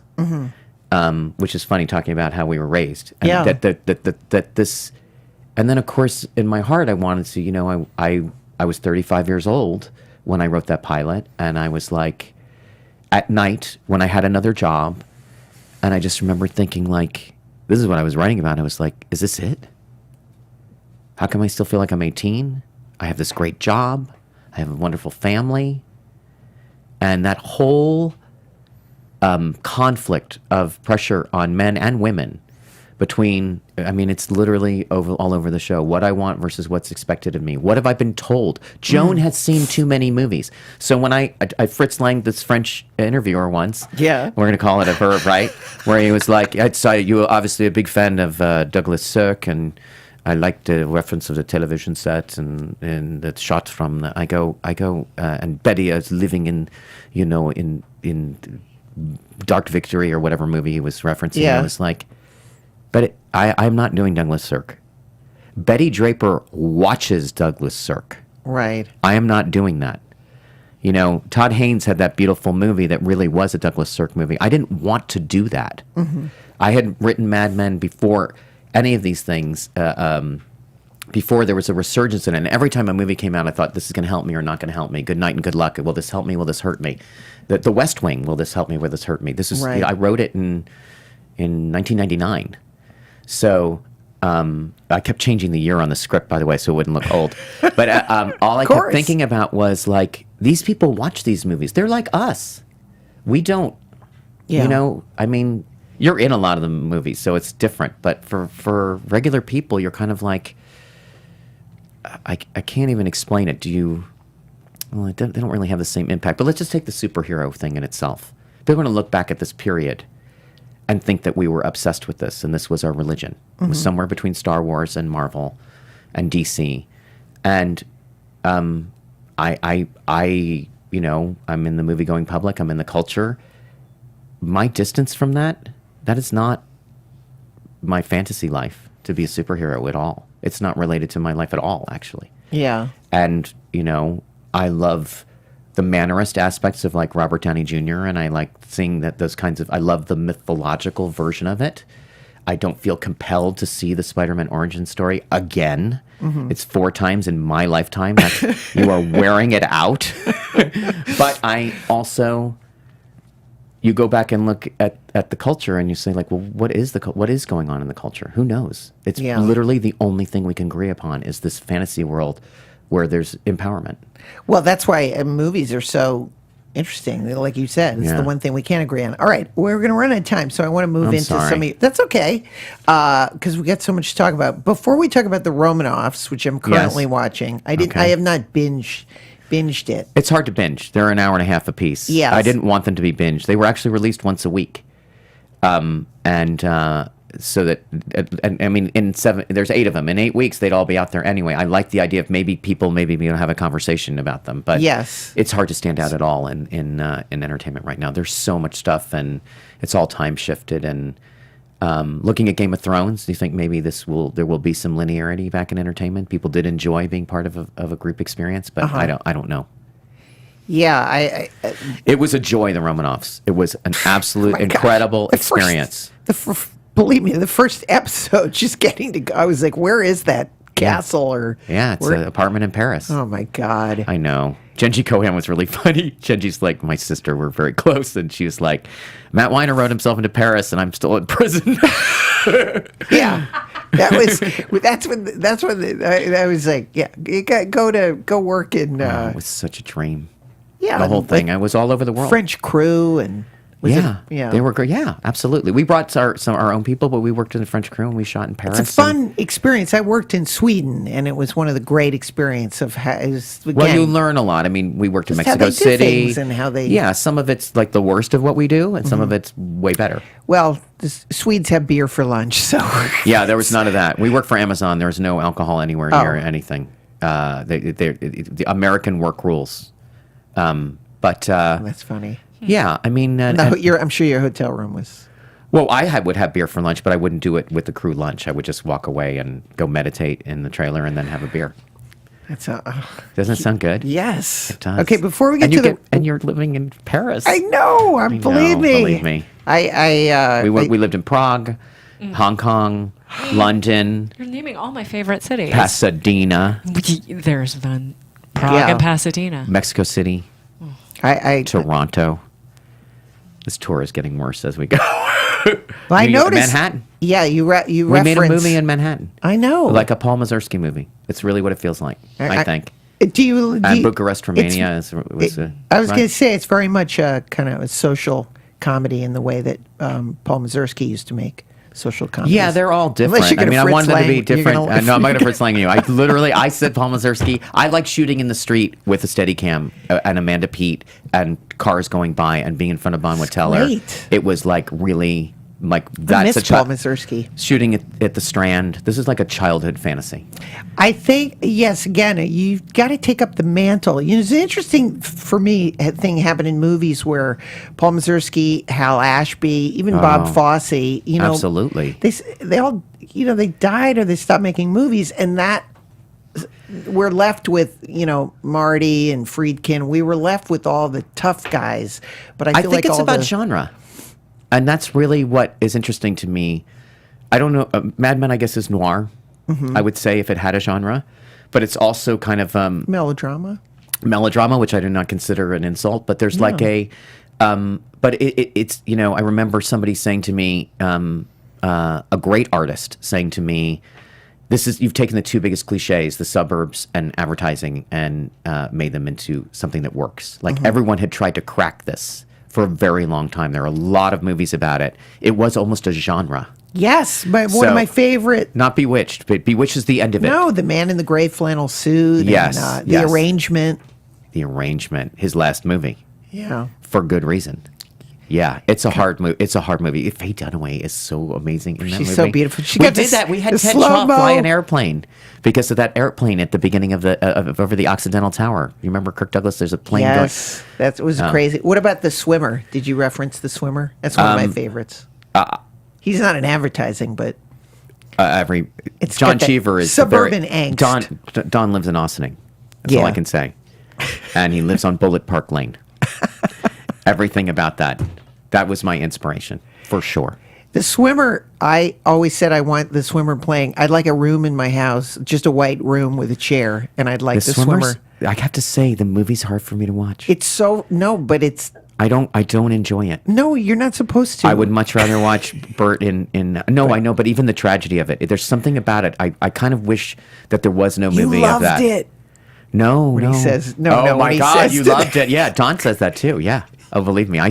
Believe me. I'm just we It's a can't say the WH word. I'm a prostitute. It's a what I love about the film. There's so many things I love, but it's almost Burt Lancaster's one of my favorite actors. Mine too. And again, Easy. somebody that we give a lot of credit on this show to people like Dennis Hopper and the '60s. But Burt Lancaster was literally deconstructing himself as a movie star. Oh my God, in he's films so like brave. The Gypsy Moths and The Swimmer. And he paid Atlantic for City. Sweet Smell of Success. That's his company. Yeah, And him. Elmer Gantry. yeah. I mean, he's amazing. Trapeze. Trapeze. Do you remember? Trapeze is a weird thing. I think doesn't he drug her? Something There's a awful. thing where he gives her a pill. I like the one where he's the pirate too. I don't know this. Oh, he's just amazing. He's always John Slattery worked with him, and he does an amazing imitation. Yeah, the greatest. Yeah. Oh, let's talk about Are You Here? sure. It was originally called You Are Here, And they made me change it. You Are Here, which is obviously relevant and somewhat spiritual. Yes. And I changed it to Are You Here because because they asked me to, so that it would be higher on the Q on pay-per-view because a Y versus an A. That's what a dedicated artist I am. Those are the standards I have. Well, That's how picky I am. It was People know I'm demanding. Change the title, sure, to something meaningless? Absolutely. Change it from a statement that says something very deep to a question that is meaningless? Do I want a question mark in my title? I don't think so. But whatever you say. Well, I would love for people to see the film because I'm very proud of it. It's a wonderful film and it's really funny. You've got some great jokes. Thank you. In it too. Thank you. I loved. It was a very meaningful experience. I think people were very upset that it wasn't Mad Men, and I think when we talk about show business, and it's a lot of the conversation here. Larry I think Gilbert. There's a certain point. Oh, I definitely never. I always do. I always move laterally. I never try to repeat myself. Yeah, I think there was something about that was you've had enough. Oh God, You've had enough. Yeah. I think it was right. I released it in between seasons 4 and 5 of Mad Men. People were like, "You've had enough." Guess what? He's bad at. And the movie is very, very. Well, you just say something about the jokes. I don't know. It's very funny, but it's very personal. I think it's it has. I think Owen's great in it too. Owen Wilson. You know who I particularly love? Amy Poehler. Oh, she's great. It's the best thing I've ever seen Amy Poehler do. She is so good, and she was so. There was a lot of stuff going on that I didn't know about. There was a lot of darkness, and we were in North Carolina, and Zach hadn't really had a part that big, or had learned lines before. Well, there's a thing I had these 2 great improv comics, 3. Right.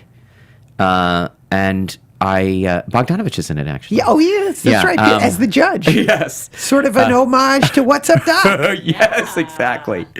He was great. He's got great. 3 lines in it, and he's really really funny. He was so good on The Sopranos. Yeah, it was great on the. He knows how to tell a joke, and he doesn't just his Jerry Lewis imitation, obviously. Yes. You know Jerry Lewis, I don't, but I feel like I do. Did you ever meet him or talk to him? No, I haven't. I admire him tremendously, and I love.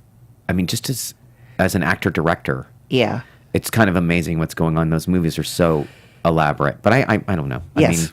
If you're funny, it's the greatest gift in the world. Sometimes people come in and audition actually, and it might not work out. I don't know if it's going to work out, but I will just say to someone you're really funny, right? They have to hold on to that because that is somehow you're kissed by God if you get that. Right. That's you can't learn it for sure. You really can't. I've watched people teach people, and it doesn't work out. I watched Taya with an actor saying no, you can't look at me when you say that, which is just your instinct to be like, and the guy like that. So it's amazing. Anyway. Okay, so just from the get-go, you always pick very interesting music for your films. Thank you. I sometimes have the music while I'm writing. Yeah. And I sometimes have music. Editors pick music a lot of times. I put music in the script of that movie. Yeah. I knew I wanted to use Dropkick Me Jesus. I knew. There are things that I couldn't get. You know, Lithium was a huge hit when I was writing it, and it's that whole movie is about one person getting on drugs and the other person getting off. Yeah. And also how we have these people in our life that we keep in there, and they're friends, and we don't even know how long we know them or how we met them, but they are they're just there. Yeah. And sometimes they stay in our lives because they're worse off than us. That was a great theme in the film because that really is what it's about with Owen Wilson, and their relationship was really interesting. And they changed places. Yes, completely. Yeah, which was kind of cool, to just have a movie where you didn't know what was going to happen.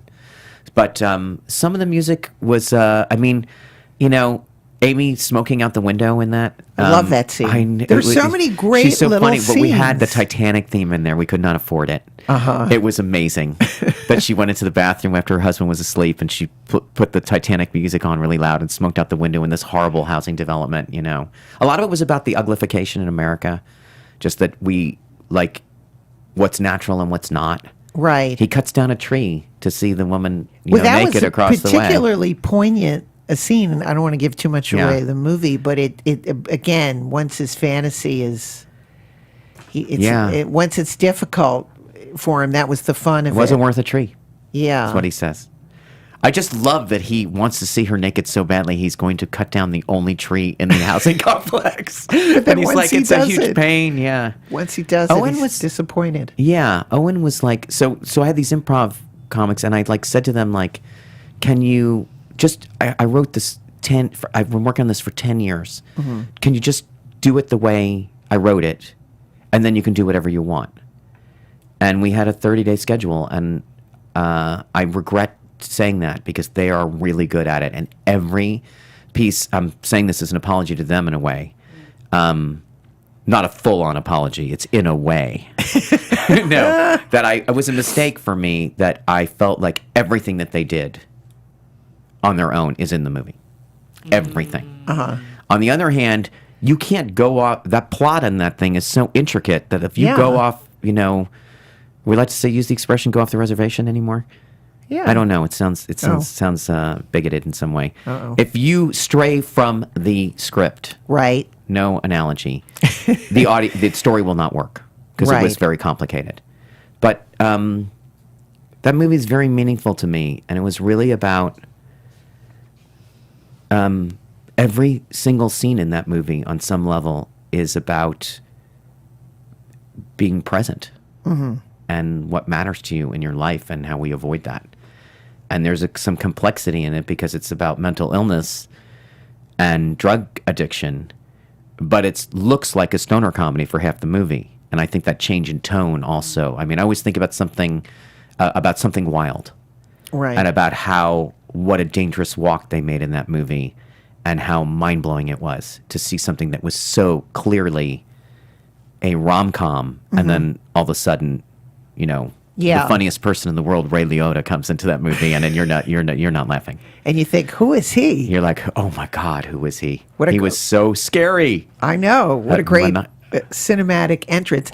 Do you recall any, in terms of your directing, like, is there anything like, oh, God, why did I do that kind of directing? Like, what's your directing style? I've been very lucky. Well, I mean, I've only directed one thing that I didn't write. So, or wasn't involved in the script. And that was Orange is the New Black. And Genji knew I was coming in, and I really think I got one of the best scripts they ever had on that show. And she made sure it was great. And they had with season 4, that's huge characters dying. They have an amazing crew.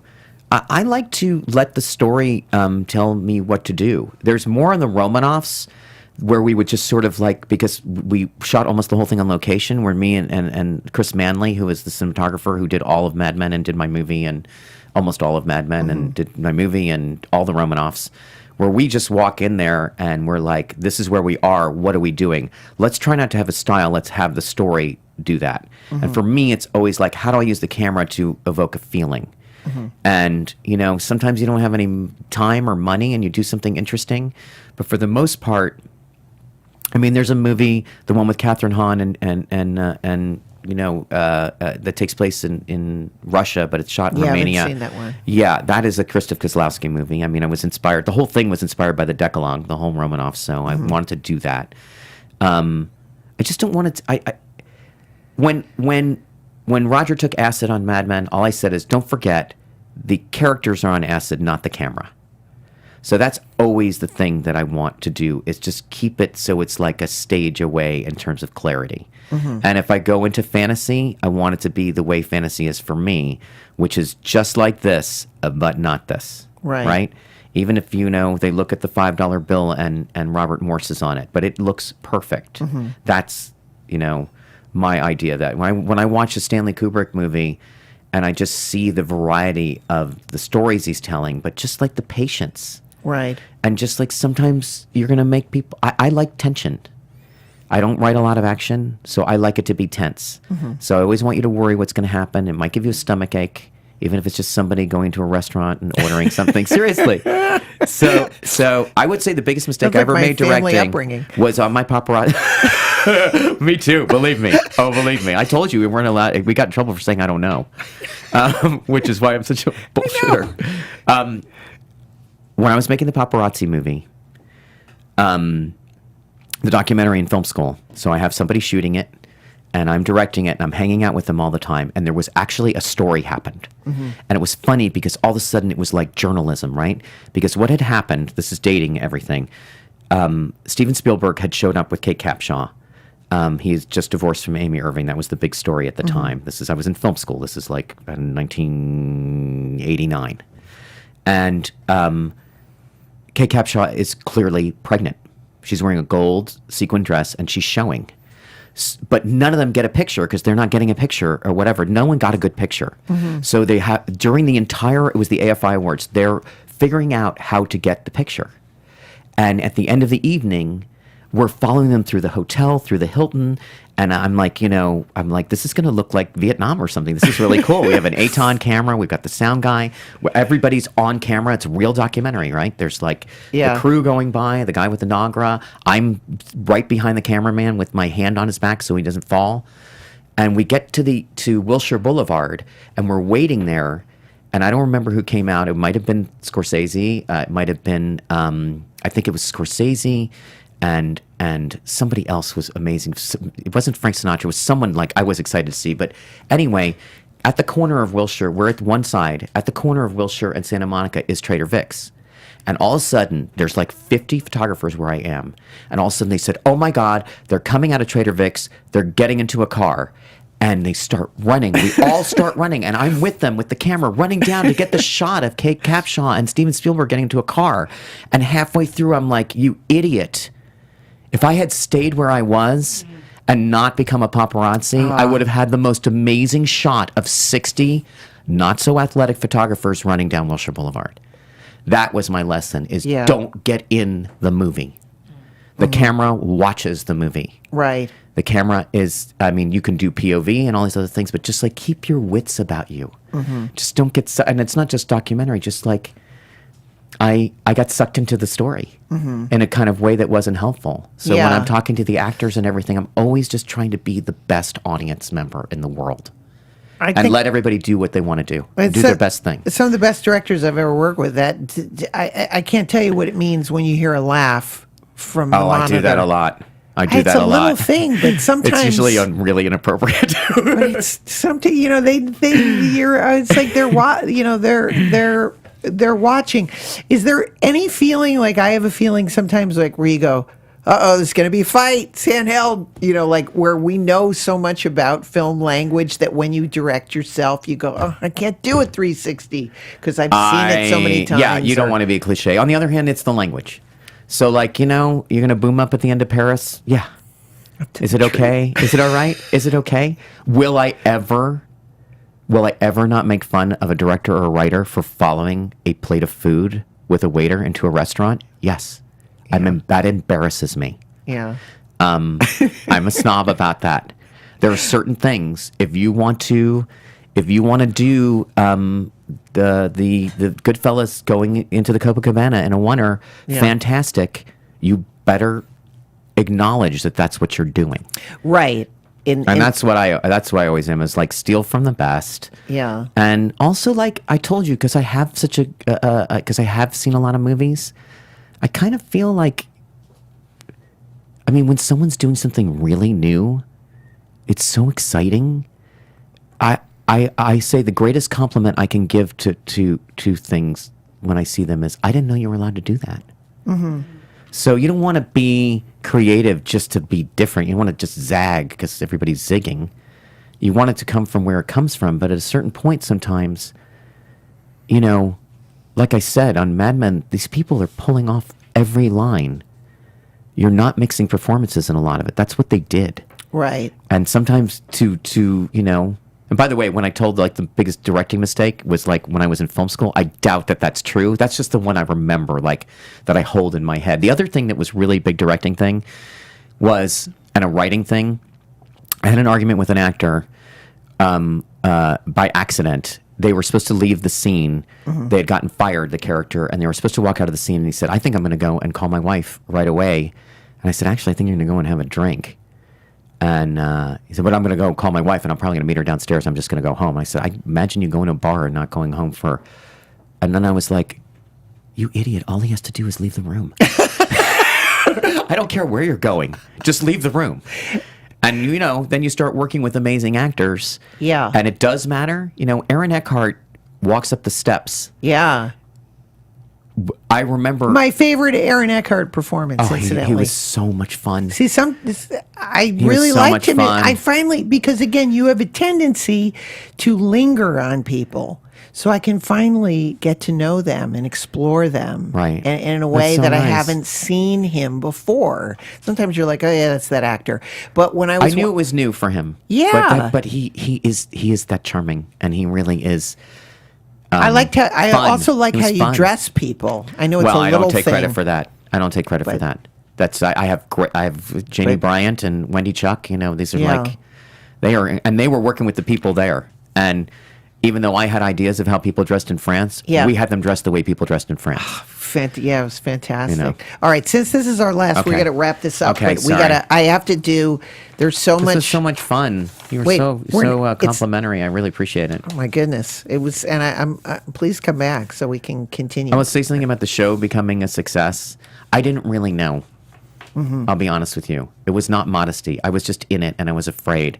And I really was unable to hear compliments about any of my work until about 2 years after it was over, when I was schooled on listening to compliments and not deflecting them, even for the basis of the person giving it. And by the way, I'm like William Friedkin in this thing. I would just gush to people and wonder how awkward, and they don't know who I am. They just wonder how awkward it is. And for me, I would just I would take your anxiety and I'd ask you, it was all a deflection. Right. And when I started hearing it, it's just been what a joy to realize that we all worked on this thing for so long, and it was so meaningful to people. I had Yeah. no idea. Yeah. I mean, it was meaningful to me and to the people who worked on it, and I did know that that there's a lot of truth in it. Right. But and artists for sure. I mean, I heard a lot of. I mean, I listed some of the people that I've gotten to meet because of the work. Yeah. But when you say things like this, and it's just it means a lot to me. Oh my goodness. Well, it was. Believe me, I could go on and on. It was fun. Please do. Okay. Now it comes. You don't have an award. I'll take words. You thought Jeopardy was hard. All right, let's hear. Listen to this. Okay. All right, here's my. So I asked you before, if you were doing a movie, who would you want to play yourself? Anybody, dead or alive? Now, am I casting someone as me? Yeah. Well, that's hard. I mean, I don't know. I mean, William Holden or Glenn Ford? oh yeah, that's better. William Holden. I don't like Glenn Ford. I mean, I like the movies he's in. I don't like him. I know. I like him because he's sort of squeaky clean on the outside, but demented on the inside. So that's why I like him. I don't Human think desire. He's demented. I know, but I don't believe him. I always feel like he's very handsome. I don't find him. He's not a naturalistic actor. Yeah. He's not Ronald Colman. He's not James Garner. Right. He's not making it look easy. He is Yeah. a very handsome guy who's sort of a very presentational. Yeah. So I never buy him. Like Rita Hayworth kissing him, I'm like, really? You could do better. You really could, right? They had an on again. They were together. Well, I I heard she was not very picky. Oh. Clearly. Yes. Okay. She, I mean, she obviously didn't have many choices. All right. Norman Bates. What murder was Janet Leigh? Janet Leigh, do you think? And you think he murdered a lot of people, or he was selective? Oh, no. 30. 30. Number 30. I think it was probably the most satisfying because he got to do it he had just redone the hotel. Yes. And he got to wear his outfit. But I bet he killed people out in the street. He certainly killed a lot of animals. You think he just stuffed those things? I think he really, really... Interesting. If you kill people randomly, you can do it forever. The police have no idea. Right. Okay, what would happen? That's advice. What would... That really sounded... Speaking of show business... Also, I like show business. Now I sound like Fritz Lang. Boy, did he like murders. Oh, also, don't go to a Home Depot and get lime and a shovel. And I wanted Not to in ask one you. trip, anyway. No, exactly. Yeah. What size tarp do you wear? You never want to hear that when you're going on a date. No. What would happen if Dorothy stayed in Oz and she didn't go back to Kansas? Why did she go home? First of all, that's my one complaint. That is so profound that you say that. I've never thought that. I was like, why would she leave? I don't believe there's no place like home, so I would not She's leave. going to go home to that horrible, everybody was mean to her. She's going to go home to all the same people, but bad black and white versions of them. Yes. That is what she's doing. She's going to stay in Oz. It's like staying in Greenwich Village. Yeah, I don't know why she went home, and she was so important there. I guess, and I don't know. All right, Philadelphia Story. Did Katharine Hepburn pick the right guy? I don't think Katharine Hepburn should have been with a guy. Oh, interesting. Yeah, I don't think I never feel any sexual tension with her and anyone. I don't. So I always am sort of like, I think she needs to pick the right job, and then she needs who was the wife who was the secretary in the Beverly Hillbillies? Yes. Right? Yeah, you know what I'm talking about. She ran for office. She's great. All right. Why did Eve Arden never get the guy? You know what's funny? That's who Joan was in the pilot. Oh, really? I imagined her being just this Eve Arden type. And then Christina Hendricks came in and read, and I was like, oh, this is good. She's not Peggy's friend. Yeah. The two of them walking down the hallway together? Yeah. This is like crazy. This is like an estrogen contest or something. I don't know what it was. And Christina just made that character that. Yeah. I have a sense of Eve Arden. Do you think she's too smart or... I don't know. She had a lot of... She made the mistake of standing next to the best-looking person in the movie a lot. That might have been part of it. Really? I was like, oh, well, great. I'm never going to get the guy. Because if Eve Arden never got the guy, how am I going to get the guy? Smart, funny. You can always be the funny friend. I know. Well, you got to find... yeah. I try to find it. I don't know. Okay, next question. I always pick that one. I always pick the funny one. Okay, that's good. But that can be a problem also. Because they can never be convinced that you really like them. Pause. I'm going to go to the next question and ahead. avoid that. Is Ishtar a good film? You know what? I have never seen Ishtar. Oh, good. I've never seen it, but I missed a whole certain chunk of big Hollywood movies. Like I've never seen E.T. Right. I mean, I did see it actually. I saw it like 2 years ago. Yeah. What do you think? I thought that Steven Spielberg had a really rough childhood, and I was like pleased to see something that truly I could smell a personal life in it. Interesting. Yeah. But and I also felt it was kind of the kids are amazing in it. Yes, they are. It was more, I knew why it was such a phenomenon. That's all I can say. That's so funny. When I watched it. So I have movies like that. I've seen a lot of really bad movies that I do like though, but do you have a movie that if for you is totally overrated and overblown? For me, it's The Good Earth. I can't get through it. I've tried. You picked a safe one. I have many movies Cimarron. like that, but they're all recent. I'll give you another one. Cimarron. Cimarron. Was that over? Do people think that's good? He won Best Picture for many years ago. Can we talk about are the Oscars a measure of what's good? Have you seen The Greatest Show on Earth? It is none of those things. It's pretty bad. Not one word in that title is true. Do you have a movie that is like, you just go, I don't get it. Yes. There's a lot of movies like that. High Noon. I'll give you another one. High Noon. Oh no, I like High Noon. Yes, I like don't High like Noon. it. I like it as Hate it. I like it as an allegory. It's boring. Really? For me. Yeah. I feel like there's a lot. I'm trying to think of what are the big cultural Titanic. Yeah. Titanic did not speak to me. I felt very lonely about that. Mm-hmm. Forrest Gump did not speak to me. I felt it was very controversial to say anything about that movie at the time. And I loved Philadelphia. I love Tom Hanks in everything that he does. I love him in TV. He's one of the funniest people in the entire world. That movie did not speak to me. And I felt very lonely about it. I think, on the other hand, like Jerry Maguire, that movie, like, lasts forever for me. Yeah. There's like certain things that are just like a sweet spot of like, and who knows if it holds up. Sometimes you see these things and you're like, oh my God, this is not as good as it. I recommend it to people and they're like, why were you watching that? And I was like, I don't know. I have weirdly found lately some of the movies from the 90s actually really, really hold up because it was an amalgamation of being made at a studio, but a more like Out of indie. Africa. Hated it at the time. Still hate it.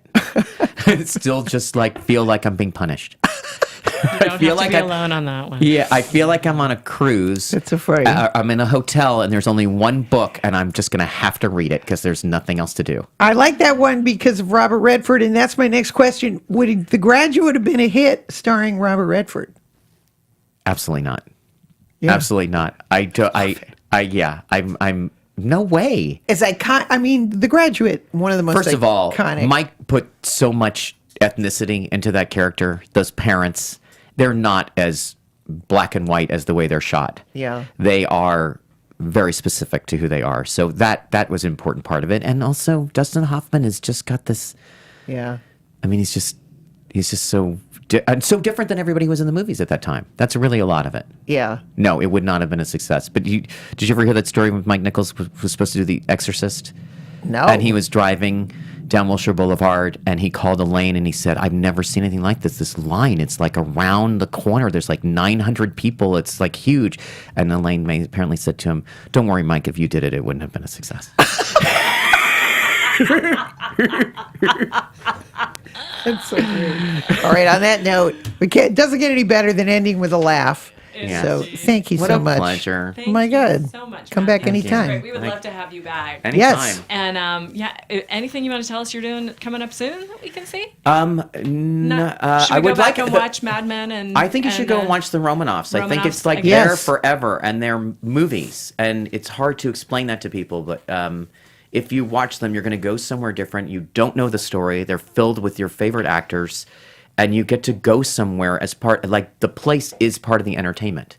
So you will be. I mean, maybe you don't want to go to Russia 2008, Vladivostok, but and there's always what I think that I would that the people that I work with.